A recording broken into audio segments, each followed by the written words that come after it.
Bonjour à tous, aujourd'hui je vous propose de vous concocter un petit conte. Comme d'habitude, consultons nos cartes. Et donc aujourd'hui, comme personnage principal, nous allons nous amuser à créer deux orphelins. Le méchant de notre histoire sera un oncle malfaisant. Face à lui, nos orphelins obtiendront l'aide d'une nymphe. Et enfin, l'objet magique phare de ce conte sera une malle aux merveilles. Si vous aussi vous aimez écrire sous la contrainte, ou si vous avez envie de tester l'exercice pour booster un peu votre créativité ou tout simplement vous amuser, n'hésitez pas à écrire votre propre conte avec ces petits ingrédients et à me les envoyer sur mapetitefabrique@hotmail.com. Je me ferai un plaisir de vous lire et de vous répondre. De mon côté, je m'y attelle.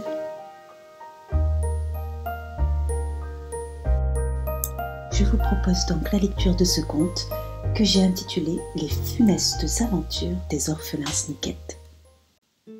Saviez-vous, chers auditeurs, qu'à leurs origines, les contes n'étaient pas destinés aux enfants? C'était bien aux adultes que ma mère Loa contait ces histoires. Et croyez-moi, on était bien loin des mièvreries de Walt Disney. Loin des princesses palottes qui chantent au réveil et dansent en faisant le ménage. Vous ne me croyez pas? Et si je vous disais que Blanche-Neige s'était vengée de sa belle-mère en l'obligeant à danser dans des souliers chauffés à blanc jusqu'à ce que mort s'ensuive? Si je vous disais que les sœurs de Cendrillon se sont coupées l'une les orteils, l'autre le talon, pour pouvoir chausser la fameuse pantoufle de verre? Si je vous disais que la belle-mère de la Belle au bois dormant était une ogresse qui avait dévoré ses petits-enfants? Ah non, mes chers auditeurs, les contes à l'origine ne sont pas de douces histoires à endormir les enfants. Les contes sont cruels, les contes sont sanglants. Et notre conte d'aujourd'hui ne dérogera pas à la tradition. Il était donc une fois deux enfants dont les parents venaient de mourir d'un regrettable accident. Un frère et une sœur, des jumeaux, qui avaient vu le jour 14 ans plus tôt dans une vaste demeure aisée. Jacob et Wilhelma Snicket n'avaient connu que le luxe et l'abondance depuis leur naissance, revêtant les plus belles parures, donnant les plus belles réceptions. La mort de leurs parents les avait profondément meurtris. Voyez-vous, cette histoire se déroule à une époque où le deuil devait se porter une année durant, et Wilhelma détestait les toilettes sombres, autant que Jacob redoutait les soirées tristes. De plus, n'étant pas encore majeurs, le testament de leurs parents stipulait que leur oncle Walter deviendrait leur tuteur. Jacob et Wilhelma n'étaient pas dupes. L'oncle Walter avait toujours jalousé le mari de sa sœur qui était duc et argenté, quand lui-même n'était qu'un petit bourgeois endetté.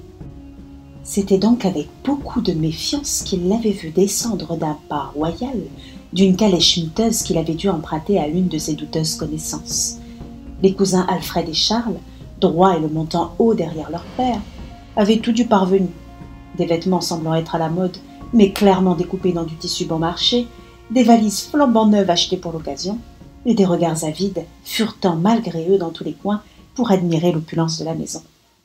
Les lèvres légèrement pincées, Wilhelma fit une gracieuse référence à son oncle. Son frère plus guindé le gratifia d'un hochement de tête froid, négligeant délibérément la main tendue de l'homme face à lui. « Bonjour, mon oncle », susurra Wilhelma d'une voix douce. « Nous avons fait préparer les chambres d'amis. » L'oncle Walter eut un rire gras. « Merveilleux! Nous les occuperons le temps de choisir nos chambres définitives. »« Vos chambres définitives ?» répéta Wilhelma, les lèvres tellement pincées que sa bouche ressemblait à présent à un grand trait sanglant. « Eh bien, je suis votre tuteur, jeune fille. Cela signifie donc que tout ceci m'appartient désormais. » L'homme arboura un grand sourire moqueur, balançant sa valise dans les bras d'un domestique. « Nous sommes fatigués. Mes fils et moi avons fait un long voyage, nous souhaitons nous reposer jusqu'au dîner. » Et sans plus de cérémonie, les trois hommes quittèrent le seuil abandonnant Jacob et Wilhelma à leurs sombres préoccupations. Ah, chers auditeurs, vous les voyez se dérouler les fils de notre conte, hein? Mais je vous rassure, Jacob et Wilhelma n'étaient pas assez bêtes pour croire que les choses prendraient une meilleure tournure. Même s'ils ne lisaient pas de contes, eux, ils se doutaient bien que de funestes nuages commençaient à s'amonceler au-dessus d'eux. L'oncle Walter aimait la bonne nourriture et les alcools chers. En nouveau riche, il dépensait sans compter. Acheté dès lors que le prix dépassait 100 pièces d'or, croyant ainsi gagner le respect de la bonne société qui se gaussait de lui dans son dos. Jacob et Wilhelma fulminaient de voir ainsi leur héritage fondre comme neige au soleil.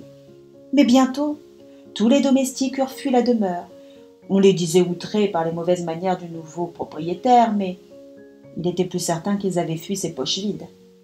Et les jumeaux surent alors que la ruine de la maison Snicket était arrivée. Leur oncle, effectivement, contracta des dettes et se mit à vendre discrètement les œuvres d'art de la maison. Pour garder les apparences, ses fils continuèrent à sortir et à dépenser sans compter. Comme plus personne ne voulait travailler pour la maison Snicket, Jacob fut contraint de devenir cocher, jardinier et homme à tout faire, tandis que Wilhelma se retrouvait à faire le ménage dans sa propre maison. Je vous entends d'ici, chers auditeurs. On nous a vendu du sanglant, du grinçant, de l'horrifiant, et vous vous retrouvez avec du cendrillon? Rassurez-vous, c'est à présent que l'histoire prend son tournant tranchant. Car, je vous l'ai déjà dit, Jacob et Wilhelma étaient tous sauf des héros doux, croyants et résilients. Ils ne se laisseraient pas dépouiller sans se lancer dans la bataille. Leur apparente docilité n'était qu'une ruse pour que l'oncle Walter se croie gagnant quand les jumeaux cherchaient le meilleur moyen de le poignarder ou de les découper en petits morceaux, mais n'allant pas trop vite en besogne.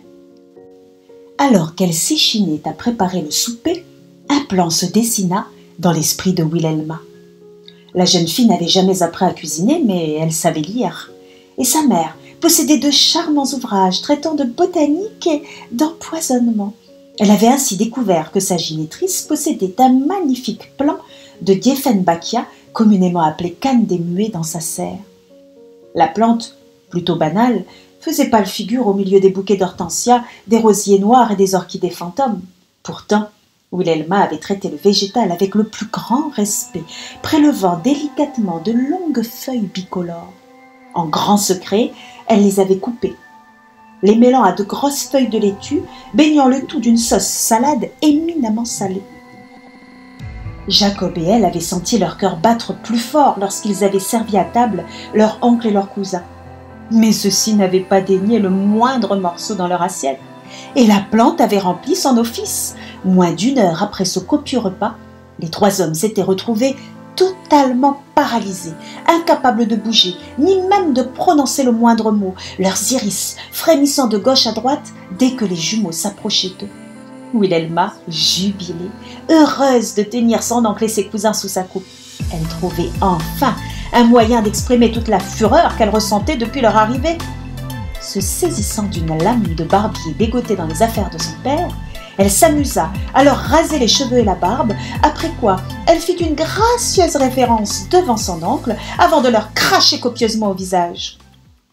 Je suis obligée de le préciser, chers auditeurs, voir un filet de bave couler grassement le long de l'arête du nez de son oncle totalement impuissant fut plus jouissif que tout ce qu'elle avait jamais expérimenté, même si cette petite vengeance ne faisait pas avancer leurs affaires. Les tuer aurait été aisé, mais après, sous quelle nouvelle coupe tomberait-il assurément? Les premiers jours, à court d'idées, le frère et la sœur se contentèrent donc d'enfermer leurs parents dans le quartier des domestiques, les obligeant à boire chaque matin un breuvage comportant la plante paralysante. Mais ils savaient bien que cette solution temporaire ne pourrait s'éterniser. En puisant de l'eau à la fontaine, Wilhelma se mit à réfléchir à haute voix, avouant désespérément avoir besoin d'aide. « Oui, eh bien oui, nous sommes dans un conte, alors ça peut paraître terriblement ridicule, mais c'est ce que font les héroïnes de contes de fées. Elles se trouvent un petit coin sympa dans le jardin, au pire elles pleurent, au mieux elles chantent, parfois même elles dansent, et il y a toujours une bonne fée ou un méchant Rumpelstiltskin qui débarque avec des poches pleines de magie pour offrir une solution un peu pourrie. Genre, je te donne un carrosse et de beaux habits, mais seulement jusqu'à minuit. Après, faut pas déconner, tu redeviens une pouilleuse. Bref, revenons-en à notre conte. Wilhelma, en bonne héroïne, allait vider l'eau du puits dans sa jarre lorsqu'elle poussa un cri de frayeur, tombant à la renverse. Le haut d'une tête, sertie de cheveux sombres, était apparu. Wilhelma observa avec effroi apparaître un visage entier, terriblement pâle et troué de 2 yeux aussi obscurs que le fond d'un puits, surplombant un corps entier qui s'extirpa du seau en se contentionnant. On aurait dit une fille, ses très longs cheveux noirs encadrant un corps squelettique d'une blancheur cadavérique. De l'eau ruisselait à ses pieds. Ah là, je vous le dis, chers auditeurs, la Cendrillon, elle n'aurait pas fait la maline. Wilhelma retint son souffle, pétrifiée devant l'apparition qui lui rendait un regard méfiant. « J'ai soif !» finit par dire l'apparition d'une horrible voix rauque. Les jambes tremblantes, Wilhelma se força à se redresser, tendant sa jarre à la fille qui se mit à boire goulûment, ne s'arrêtant qu'une fois la jarre vide. « Merci !» souffla-t-elle d'une voix un peu moins enrouée. « Je n'étais pas sortie de ce puits depuis tellement longtemps. Êtes-vous un fantôme ? Je suis une nymphe. » Oui, je sais ce que vous pensez, chers auditeurs, mais j'essaie de faire au mieux avec les cartes que j'ai, hein. « Je suis une nymphe, » dit donc la nymphe, l'eau continuant de ruisseler à ses pieds. « Je t'ai entendu parler pendant que tu puisais de l'eau à mon puits et j'ai eu envie de t'aider. »« Parce que vous pouvez m'aider ? » ?»« Bien sûr, mais à une condition. »« Laquelle ? » ?»« Tu devras me prêter ton reflet pendant une lune entière. » Voilà la fameuse condition pourrie. Wilhelma était stupéfaite. Que pourrait donc bien faire cette nymphe de son reflet ? Mais surtout, était-elle réellement en mesure de l'aider ? La nymphe eut un petit sourire énigmatique, s'asseyant au bord du puits, actionnant le levier pour faire descendre puis remonter le seau. « Crois-moi, si tu es prête pour l'impensable, l'incroyable te choira. » La nymphe lui fit signe d'approcher. Lorsque Wilhelma se pencha au-dessus du seau, la surface cristalline de l'eau ne s'obscurcit pas, aucun reflet ne se profilant. La nymphe avait disparu avec son reflet. La jeune fille courut jusqu'à la maison, appelant son frère pour tout lui raconter. Mais à peine avait-elle fini son histoire qu'un bruit sourd les interpella. On aurait dit que quelqu'un, dans la maison, déplaçait un meuble. Jacob et Wilhelma se précipitèrent vers la source du bruit, craignant de découvrir Walter, Charles ou Alfred debout et en pleine possession de leurs moyens. Mais il n'était pas la source de ce tapage. Une énorme malle, vieillotte et poussiéreuse, glissait, apparemment de son propre chef, dans l'escalier menant à l'étage. Jacob se figea, pointant du doigt les cristaux d'un lourd lustre, reflétant l'image de sa sœur, poussant le lourd bagage. « La nymphe !» souffla Wilhelma.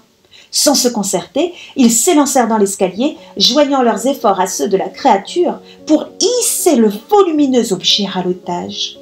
L'attention de Jacob fut alors attirée par un joli vase doré posé dans le couloir, dans lequel le reflet de Wilhelma les attendait patiemment. « Portez cette malle jusqu'à la pièce où se trouvent votre oncle et vos cousins. Mettez chacun d'eux à l'intérieur, à tour de rôle, puis refermez bien le couvercle de la malle. C'est un objet prodigieux, vous verrez. Une fois votre méfait accompli, tapez 2 fois sur la malle avant de l'ouvrir. Dites le nom de votre oncle et ce sera au tour de Jacob d'entrer à l'intérieur. » Le frère et la sœur échangèrent un regard perplexe. « Et votre humble serviteur également, je suis bien obligé de l'avouer. » Alors que le reflet disparaissait. « J'espère que ta nymphe ne se moque pas de nous. » grogna Jacob. Mais comme nous nous trouvons dans un conte et que les personnages de contes font toujours des choses un peu bizarres, ils traînèrent la malle dans le couloir, peinant à lui faire emprunter le petit escalier menant au dortoir des domestiques, un étage plus haut, niché sous les toits. Les yeux de leur oncle et de leur cousin, seule partie mobile de leur corps, s'ouvrirent tout grands lorsqu'ils virent Jacob et Wilhelma débarquer avec leur encombrant bagage. Mais ils semblèrent s'agrandir encore quand ils comprirent leur sombre dessein. Leur oncle pesait une tonne, et ils durent se reprendre à plusieurs fois avant de le soulever. Sa tête et son dos claquèrent lorsqu'ils percutèrent le fond de la malle, son énorme derrière relevé, ses jambes pendant grotesquement à l'extérieur.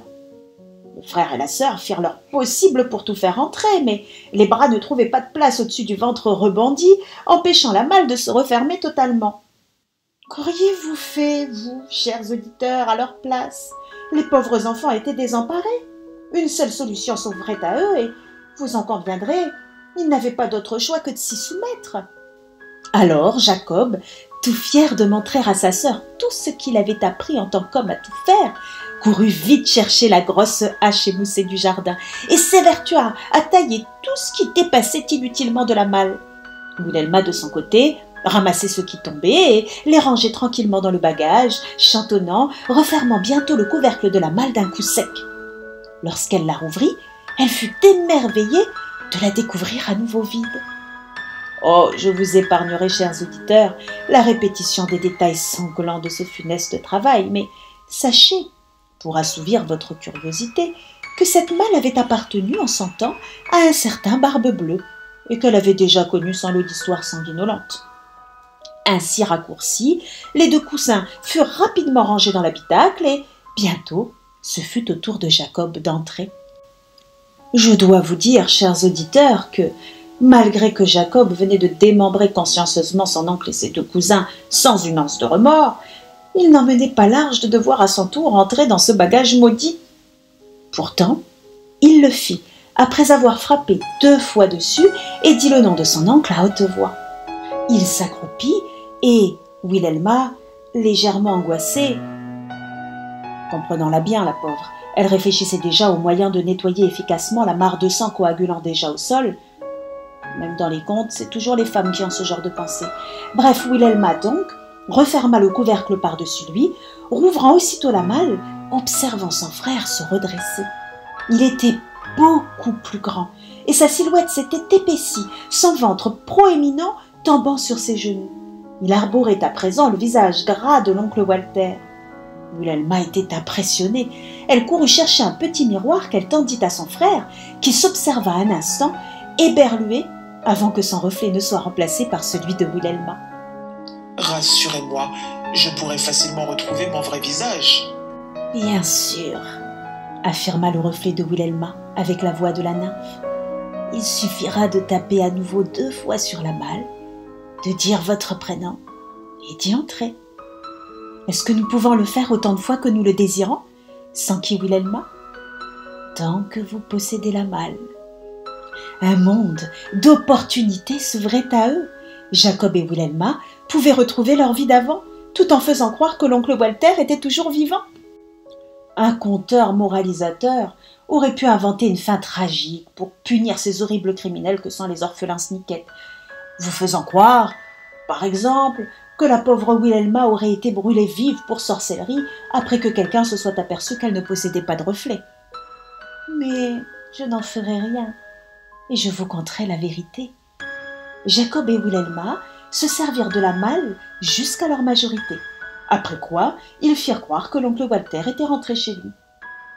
Leurs ressources, cependant, restaient très limitées et, aspirant à retrouver leur train de vie d'antan, ils se rendirent au bal du prince, n'oubliant pas la malle dans leur bagage.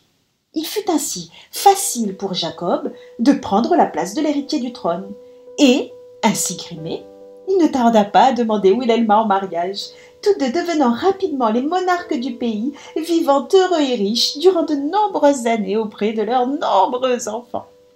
Quoi, cela ne vous convient pas? Un frère et une sœur ne peuvent pas s'épouser? Eh bien, écoutez, ma foi, de toute évidence, la situation mérite attention. Ce n'est pas peau d'âne qui dirait le contraire. Merci beaucoup pour votre écoute. En bonne conteuse, j'espère vous avoir un peu diverti. Si cela a été le cas, n'hésitez pas à me mettre un petit pouce bleu et à vous abonner pour écouter les prochaines histoires.